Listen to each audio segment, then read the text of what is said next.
ನನಗೂ ಇವಳಿಗೂ ಒಂದು ವಿಚಾರದಲ್ಲಿ ಯಾವಾಗಲೂ ಜಗಳ ಆಗ್ತಿತ್ತು. ಏನಕ್ಕೆ ಹೇಳು? ಆಟೋಮೆಟಿಕ್ ಕಾರ್ ತೊಗೊಳೋಣ ಅಂತ ಇವಳು, ನಾನಿಲ್ಲ ಮ್ಯಾನುವಲ್ ತೊಗೊಳೋಣ ಅಂತ.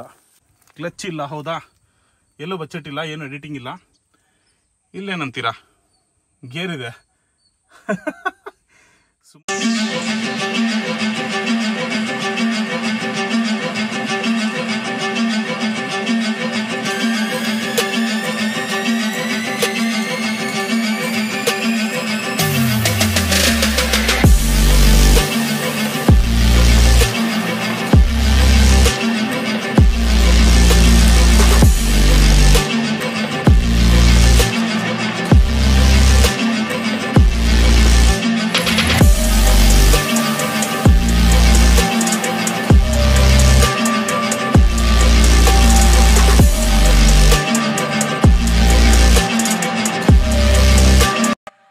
ನಮಸ್ಕಾರ ಸ್ನೇಹಿತರೆ, ಮತ್ತೊಮ್ಮೆ ಚಾನಲ್ಗೆ ಸ್ವಾಗತ.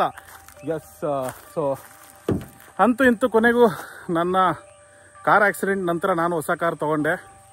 S, this is my all new i20. ಸುಮಾರು ಜನ ನಾನು ರೀಲ್ಸ್ ಹಾಕಿದಕ್ಕೆ ಅದನ್ನ ಅನ್ಕೊಂಡ್ರೆ ಆಕ್ಚುಲಿ ಇದು ಒಂದು ಹೊಸ ಗಾಡಿ ಅಂತ. Sorry to say, it is not a ಹೊಸ ಗಾಡಿ. ಸೊ ಇದು ಆಕ್ಚುಲಿ ಒಂದು ಯೂಸ್ಡ್ ಕಾರು. ಸೊ ಯೂಸ್ಡ್ ಕಾರ್ನ ನಾವು ತಗೊಂಡಿದೀವಿ. ಗಾಡಿ ಓನರ್ ಬಂದು ಇಲ್ಲಿದ್ದಾರೆ ನೋಡಿ. ಮೇಡಮ್ ನಮಸ್ಕಾರ, ಕಂಗ್ರ್ಯಾಚುಲೇಷನ್ಸ್ ಫಾರ್ ಯುವರ್ i20. ನನಗೂ ಇವಳಿಗೂ ಒಂದು ವಿಚಾರದಲ್ಲಿ ಯಾವಾಗಲೂ ಜಗಳ ಆಗ್ತಿತ್ತು. ಏನಕ್ಕೆ ಹೇಳು? ಆಟೋಮೆಟಿಕ್ ಕಾರ್ ತೊಗೊಳೋಣ ಅಂತ ಇವಳು, ನಾನಿಲ್ಲ ಮ್ಯಾನುವಲ್ ತೊಗೊಳೋಣ ಅಂತ ಅಲ್ವಾ?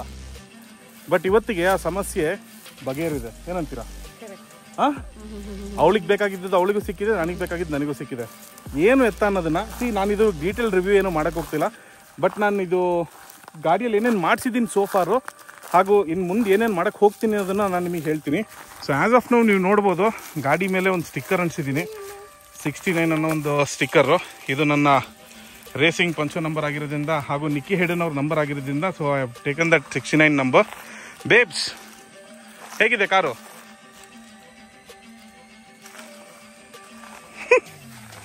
ಯಾಕೆ ಬೈದೇನೆ? ಯಾಕೆ ಬೇಬಿ? 69 ಅನ್ನೋ ಸ್ಟಿಕ್ಕರ್ ಒಂದು ಬಿಟ್ಟರೆ ನೆಕ್ಸ್ಟ್ ಇದು ಪರ್ಫಾರ್ಮೆನ್ಸ್ ಲಿಮಿಟೆಡ್ ಎಡಿಷನ್ ಅಂತ ತುಂಬ ಚೆನ್ನಾಗಿ ಅನ್ನಿಸ್ತು ನನಗೆ. ಸೊ ನಾನು ಅದನ್ನು ಹಾಕ್ಸಿದ್ದೀನಿ. ಸೊ ಅದಲ್ಲದೆ ಇಲ್ಲಿ ಒಂದು ರೆಡ್ ಕಲರ್ ಸ್ಟಿಕ್ಕರ್ ಅಂಟಿಸಿದ್ದೀನಿ. ಆಮೇಲೆ ಆಬ್ವಿಯಸ್ಲಿ ಚಾನಲ್ ಸಬ್ಸ್ಕ್ರೈಬ್ ಮಾಡಿಲ್ಲ ಅಂದರೆ ಚಾನಲ್ ನೇಮ್ ಇಲ್ಲೇ ಇದೆ, ಬೇಗ ಹೋಗಿ ಸಬ್ಸ್ಕ್ರೈಬ್ ಮಾಡ್ಕೊಳ್ಳಿ. 69 ವ್ಯಾಂಡರ್ಲಸ್ಟ್ ಅನ್ನೋ ಒಂದು ಸ್ಟಿಕ್ಕರ್ ಅಂಟಿಸಿದ್ದೀನಿ. ಸೊ ಇದಷ್ಟು ಅಲ್ಲದಲ್ಲೇ ನೆಕ್ಸ್ಟ್ ನಾನು ಮಾಡಿಸಿರೋದಂದರೆ ಹಿಂದ್ಗಡೆ ಒಂದು ಸ್ಟಿಕ್ಕರ್ ಅಂಟಿಸಿದ್ದೀನಿ. ಸೊ ಇಲ್ಲಿ 69 ವ್ಯಾಂಡರ್ಲಸ್ಟ್ ಅಂತ ಇಲ್ಲೊಂದು ಸ್ಟಿಕ್ಕರ್ ಇದೆ. ಸೊ ಇಷ್ಟಲ್ದಲ್ಲೇ ನೆಕ್ಸ್ಟ್ ಈ ಕಾರಿಗೆ ನಾನು ಏನೇನು ಮಾಡ್ಸಕ್ಕೆ ಹೋಗ್ತಾ ಇದ್ದೀನಿ ಅಂತ ನೀವೇನಾದ್ರು ಕೇಳಿದ್ರೆ, ಎಸ್, ಮಾಡಿಫಿಕೇಶನ್ ತುಂಬ ಮಾಡಿಸ್ತಾ ಇದ್ದೀನಿ. ಈ ಒಂದು ಹೆಡ್ಲೈಟ್ ಏನಿದೆ ಅದನ್ನ ಸ್ಮೋಕ್ ಮಾಡಿಸ್ತಾ ಇದ್ದೀನಿ. ಬೇಸಿಕ್ಲಿ ಹೆಡ್ಲೈಟ್ ಹಾಗೂ ಟೈಲ್ ಲೈಟ್ಸ್, ಈ ಒಂದು ಕ್ರೋಮ್ ಫಿನಿಶಿಂಗ್ ಇದೆಯಲ್ಲ, ಇದು ಕೂಡ ನಾನು ಸ್ಮೋಕ್ ಮಾಡಿಸ್ತಾ ಇದ್ದೀನಿ. ಆಮೇಲೆ ಇದು ಬ್ಲ್ಯಾಕ್ ಕಲರ್ ಆಗುತ್ತೆ. ಮುಂದ್ಗಡೆ ಇರುವಂಥ ಹ್ಯುಂಡೈ ಎಂಬ್ಲೆಮ್ ಕೂಡ ಬ್ಲ್ಯಾಕ್ ಆಗುತ್ತೆ. ಸೊ ಈ ಗಾಡಿ 1 ಲೀಟರ್ ಇಂಜಿನ್ ಆಗಿರುತ್ತೆ. ಬಟ್ ಇಲ್ಲಿ ಮಜಾ ಏನಂತಂದರೆ ಇದೆಯಲ್ಲ, ಇದು ಮಜಾ. 1 ಲೀಟರ್ ಟರ್ಬೋ ಇಂಜಿನ್ ಅಲ್ದಲ್ಲೇ ನಾರ್ಮಲ್ ಹೆಡ್ಲೈಟ್ಸ್ ಬರುತ್ತೆ. ಬಟ್ ಇದು ಕೂಡ ಹೆಡ್ಲೈಟ್ ಕೂಡ ಚೇಂಜ್ ಮಾಡಿಸ್ತಾ ಇದ್ದೀನಿ ನಾನು. ಸೊ ನೆಕ್ಸ್ಟ್ ನೋಡೋದಾದ್ರೆ ಇಲ್ಲೊಂದು ನಿಮಗೆ ಫಾಗ್ ಲೈಟ್ಸ್ ಬರುತ್ತೆ, 2 ಫಾಗ್ ಲೈಟ್ಸ್ ಬರುತ್ತೆ, ಒಂದು ವೈಟು ಒಂದು ಆರೆಂಜು. ನೀವು ಇವಾಗ ಏನು ನೋಡ್ತಾ ಇದ್ದೀರಲ್ಲ, ಈ ವೀಲ್ ಆ್ಯಕ್ಚುಲಿ ಬಂದು ನಿಮಗೆ ಅಲಾಯ್ ವೀಲ್ ಥರ ಕಾಣಿಸುತ್ತೆ. ಬಟ್ ಇದು ಅಲಾಯ್ ವೀಲ್ ಅಲ್ಲ, ಇದು ಕೂಡ ನಾನು ಚೇಂಜ್ ಮಾಡಿಸ್ತಾ ಇದ್ದೀನಿ. ಇದು ಕ್ಯಾಪ್ ಅಷ್ಟೇ, ವೀಲ್ ಕ್ಯಾಪು. ಸೊ ಕ್ಯಾಲಿಬರ್ ಇದೆಯಲ್ಲ, ಒಳಗಡೆ ಇರುವಂಥ ಕ್ಯಾಲಿಬರ್ ಕೂಡ ನಾನು ಕಲರ್ ಮಾಡಿಸ್ತಾ ಇದ್ದೀನಿ. ಮ್ಯಾಗ್ ವೀಲ್ಸು ಸ್ವಲ್ಪ ಲೇಟ್ ಆಗುತ್ತೆ. ಸದ್ಯಕ್ಕೆ ಟೈರ್ ಪಕ್ಕದಲ್ಲಿ ಸ್ಟಿಕ್ಕರ್ಸ್ ಬರುತ್ತೆ. ಮಿರರ್ಸು ಆಟೋ ಫೋಲ್ಡ್ ಆಗುತ್ತೆ ಅನ್ಲಾಕ್ ಮತ್ತು ಲಾಕ್ ಒಂದಿಗೆ. ಬಟ್ ವಿಂಡೋಸ್ ಆಟೋ ಡೌನ್ ಆಗೋದಿಲ್ಲ. ಸೊ ವೀಲ್ ಸೈಜ್ ನೋಡ್ಬೋದು, ಇದು 16 ಇಂಚ್ ವೀಲ್ ಆಗಿರುತ್ತೆ. ಹಿಂದ್ಗಡೆ ವೈಪರ್ ಬರಲ್ಲ, ಯಾಕಂದರೆ ಇದು ಸ್ಪೋರ್ಟ್ಸ್ ಎಡಿಷನ್ನು. ಬಟ್ ಡಿಫಾಗರ್ ಇದೆ. ಸೊ ಇಲ್ಲೊಂದು ಬ್ರೇಕ್ ಲೈಟ್ ಬರುತ್ತೆ. ಮೇಲ್ಗಡೆ ಟಾಪ್ ಕೂಡ ಬ್ಲ್ಯಾಕ್ ಮಾಡಿಸ್ತಾ ಇದ್ದೀನಿ. ಸೊ ಟಾಪ್ ಬ್ಲ್ಯಾಕ್ ಮಾಡಿಸಿದ ಮೇಲೆ ಇಲ್ಲಿ ಈ ಒಂದು ಜಾಗದಲ್ಲಿ ಒಂದು ಸ್ಪಾಯ್ಲರ್ ಆ್ಯಡ್ ಮಾಡ್ತಾ ಇದ್ದೀನಿ.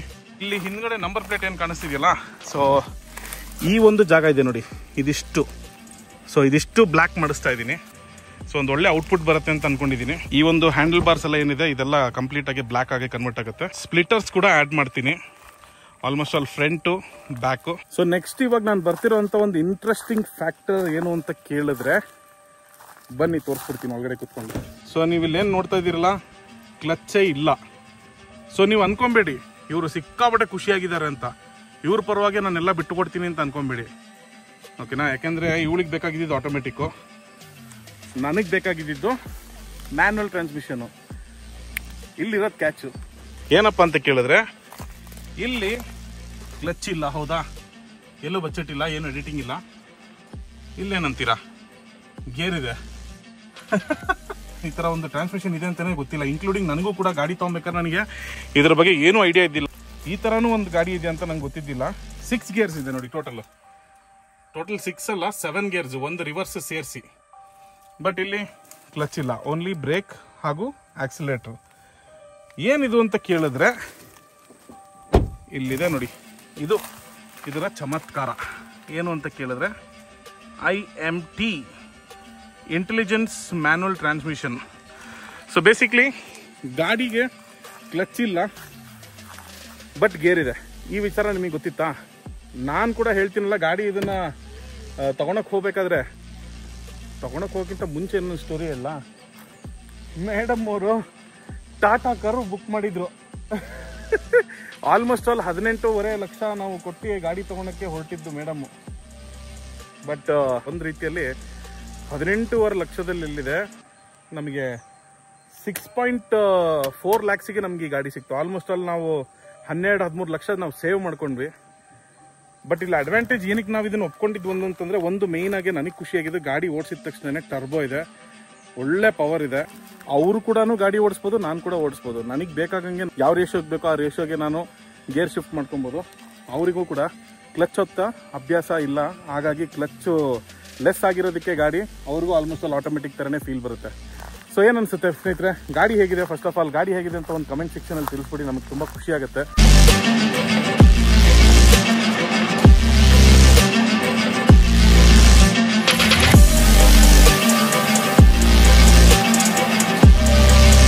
ಸೊ ಬನ್ನಿ ಸ್ನೇಹಿತರೆ, ನಿಮಗೆ ಇದು ಯಾವ ಥರ ಫಂಕ್ಷನ್ ಆಗುತ್ತೆ ಅಂತ ಹೇಳ್ಕೊಡ್ತೀನಿ. ಸೊ ನೋಡ್ತಾ ಇದ್ದೀರಲ್ಲ ಸ್ನೇಹಿತರೆ, 2 ಪೆಡಲ್ ಇರೋದು ಗಾಡಿಗೆ. ಬ್ರೇಕ್ನ ಒತ್ತಿಟ್ಕೊಂಡು ಆನ್ ಮಾಡಿದ್ರೆ ಗಾಡಿ ಆನ್ ಆಗುತ್ತೆ.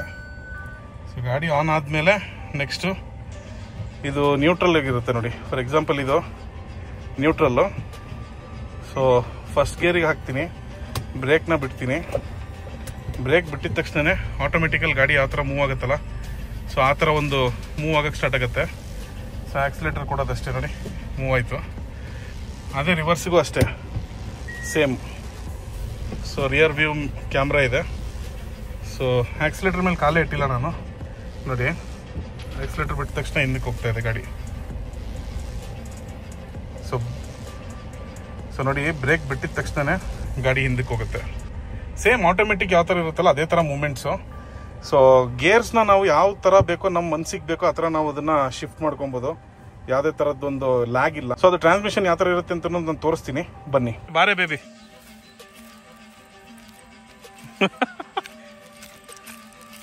ಬಾ ಕೂತ್ಕೋ.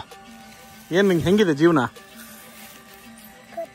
ಹಾಂ, ಸಖತ್ತಾಗಿದೆಯಾ? ಏನು ಪ್ಲ್ಯಾನು ಇವತ್ತು? ಏನ? ಯಾಕೆ?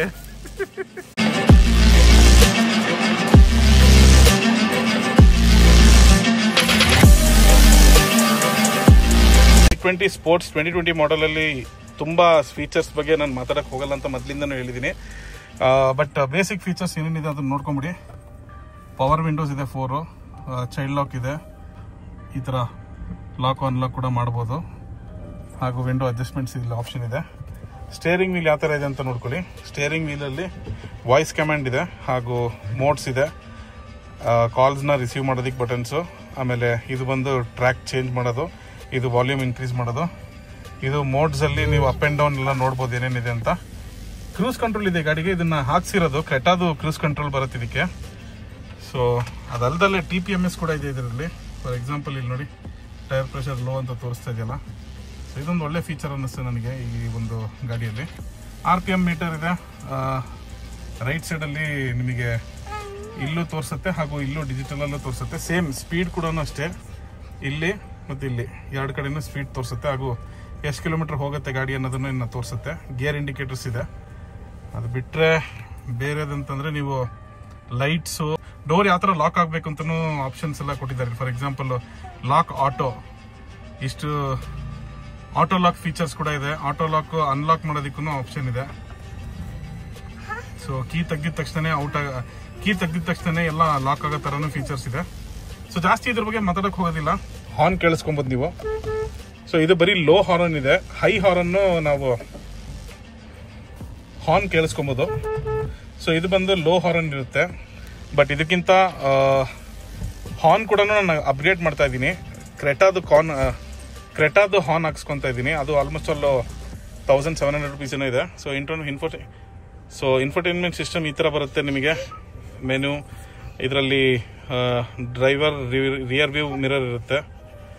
DRVM ಇದೆ. ಸೊ ಇದರಲ್ಲಿ ನಿಮಗೆ ಬ್ಯಾಕ್ ಕ್ಯಾಮ್ರಾ ಕಾಣಿಸುತ್ತೆ. ಸೊ ಅದಲ್ಲದೆ ಸೆಟ್ಟಿಂಗ್ಸಿಗೆ ಹೋದರೆ wifi device, display, button, sounds ಅದೆಲ್ಲ ಕಾಮನ್ನು. ಹಾಗೂ voice memo, manual, phone, media, ಆಮೇಲೆ ಮ್ಯಾಪ್ ಕೂಡ ಇದೆ. AC ಇವೆಂಟ್ಸ್ ಯಾವ ಥರ ಇದೆ ಅಂತ ನೋಡ್ಕೊಬೋದು. AC ಈ ಥರ ಸಿಂಪಲ್ ನಾಬ್ಸೇ ಇದೆ. ಸೊ ಇಲ್ಲಿ ನೋಡೋದಾದರೆ ನಮಗೆ ಚಾರ್ಜರ್ ಪಾಯಿಂಟ್ ಇದೆ. USB ಮತ್ತು Type-C USB ಚಾರ್ಜರ್ ಪಾಯಿಂಟ್ ಇದೆ. ಸೊ ಬನ್ನಿ ಇವಾಗ ಡೈರೆಕ್ಟಾಗಿ ಮ್ಯಾಟ್ರಿಗೆ ಬರೋಣ. ಇವಾಗ ಇಲ್ಲಿದೆ ನೋಡಿ, ಬ್ರೇಕ್ ಇಟ್ಕೊಂಡಿದ್ದೀನಿ. ಫಸ್ಟ್ ಗೇರಿಗೆ ಹಾಕಿದ್ದೀನಿ. ಓಕೆನಾ? ಸೊ ನೋಡ್ಕೊಳ್ಳಿ, ಫಸ್ಟ್ ಗೇರಿಗೆ ಹಾಕಿದ್ದೀನಿ. ಮತ್ತೆ ತೋರಿಸ್ತೀನಿ ನೋಡಿ. ಫಸ್ಟ್ ಗೇರಿಗೆ ಹಾಕಿದ್ನಾ? ಸೊ ಬ್ರೇಕ್ ಬಿಟ್ಟೆ. ಬ್ರೇಕ್ ಬಿಟ್ಟಿದ ತಕ್ಷಣ ಇಲ್ಲಿ ನೋಡಿ, ಗಾಡಿ ಆಟೋಮೆಟಿಕ್ಕಾಗಿ ಮುಂದಕ್ಕೆ ಹೋಗೋಕೆ ಸ್ಟಾರ್ಟ್ ಆಗುತ್ತೆ. RPM ಡೌನ್ ಆಗಲ್ಲ. ನಾನು ಆಕ್ಸಿಲರೇಷನ್ ಕೊಡ್ತಾನೆ ಇದ್ದೀನಿ. ಹಾಗೆ ನೋಡಿ, ಥರ್ಡ್ ಗೇರಿಗೆ ಹಾಕ್ಕೊಂಡೆ. ಕ್ಲಚ್ಚೇ ಒತ್ತಿಲ್ಲ. ಏನು ಹೇಳಿ? ಸೊ ಬೇಸಿಕ್ಲಿ ನೀವು ಏನಂತಂದರೆ, ಗೇರ್ ಚೇಂಜ್ ಮಾಡಬೇಕಾದ್ರೆ ನೀವು ಆಕ್ಸಿಲರೇಷನ್ನ ಬಿಟ್ಟು ಗೇರ್ ಚೇಂಜ್ ಮಾಡಿ ಆಮೇಲೆ ಹೋಗಬೇಕು ಅಂತಿರುತ್ತಲ್ಲ, ಆ ಥರ ಆಪ್ಷನ್ಸ್ ಏನಿಲ್ಲ. It is very convenient. ಇವಾಗ ನೋಡಿ, ಫಾರ್ ಎಕ್ಸಾಂಪಲ್ ಅಪ್ ಹಿಲ್ಲಲ್ಲಿದ್ದೀನಿ, ಡೌನ್ ಶಿಫ್ಟ್ ಮಾಡ್ತೀನಿ ನೋಡಿ, ಅಷ್ಟೇ ಆಟೋಮೆಟಿಕ್ಕು.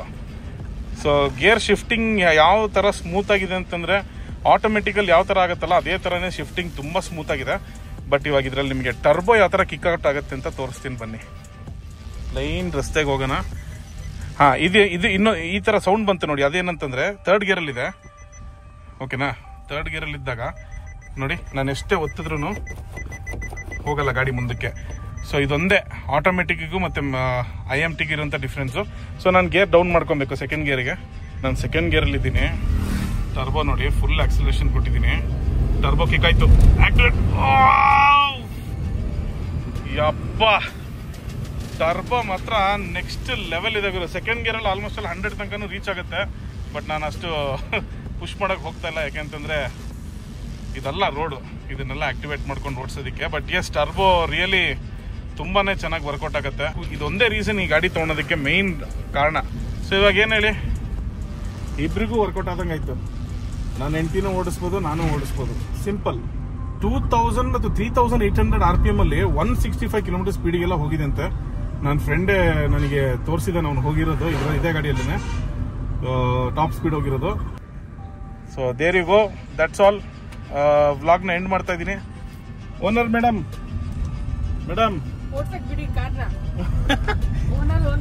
ಓಡ್ಸಕ್ ಕೊಡ್ತೀನಿ. ಅವಳ ದಿನ DL ಆಗಿಲ್ಲ. ಹುಡುಗಿ ಇನ್ನ ಟ್ರೈನಿಂಗ್ ತಗೊಂಡಿದ್ದಾಳೆ ಅರ್ಧಂಬರ್ಧ. ಬಟ್ ನಾನ್ ಟ್ರೈನಿಂಗ್ ಕೊಡಕ್ ಸ್ಟಾರ್ಟ್ ಮಾಡ್ಬಿಟ್ರೆ ಇವಳು ಇಲ್ದಾಗ ಸ್ವಾತಿ ಕಲ್ಸ್ಕೊಡ್ತೀನಿ. ಓಕೆನಾ? ಓಕೆ ಸ್ನೇಹಿತರೆ, ಅಲ್ಲಿಗೆ ಈ ಬ್ಲಾಗ್ ನ ಮುಗಿಸ್ತಾ ಇದ್ದೀನಿ. ಇದು ನನ್ನ ಕಾರ್ ಆಗಿರುತ್ತೆ, ಲೇಟೆಸ್ಟ್ ಕಾರು. ಬಟ್ ಈ ಗಾಡಿ ನಾನು ಫಸ್ಟ್ ಡೇ ತಗೊಂಡ್ ಬಂದೆ ಮನೆಗೆ ತೋರ್ಸೋಣ ಇವಳಿಗೆ ಅಂತ. ಅವತ್ತಿನ ನೈಟ್ ನಾನು ಆಲ್ಮೋಸ್ಟ್ 3 ಗಂಟೆ ತನಕ ನಾನು ನಿದ್ದೆನೆ ಮಾಡಿಲ್ಲ. ತಲೆಯಲ್ಲಿ ಏನೂ ಇಲ್ಲ, ಇದು ತಗೊಂಡ್ರೆ ಯಾವ ತರ ಮಾಡಿಫಿಕೇಶನ್ ಮಾಡ್ಬೋದು, ಯಾವ ತರ ಕಾಣಿಸುತ್ತೆ ಗಾಡಿ ಅನ್ನೋದನ್ನ. ಬಹಳ ಇತ್ತೀಚೆಗೆ ಬೈಕಿಂದ ಈಗ ಕಾರ್ಗೆ ಶಿಫ್ಟ್ ಆಗಿದೆ ಸ್ವಲ್ಪ ಕ್ರೇಜು. ಸೊ ನೋಡೋಣ, ನನ್ನ ಟೇಸ್ಟಿಗೆ ನಾನು ಯಾವ ತರ ಮಾಡಿಫಿಕೇಶನ್ ಮಾಡ್ತೀನಿ ಅದನ್ನೆಲ್ಲ ಕಂಪ್ಲೀಟ್ ಆಗಿ ತೋರಿಸ್ತೀನಿ. ಆಫ್ಟರ್ ಮಾಡಿಫಿಕೇಶನ್ ವಿಡಿಯೋ ಕೂಡ ಮಾಡ್ತೀನಿ.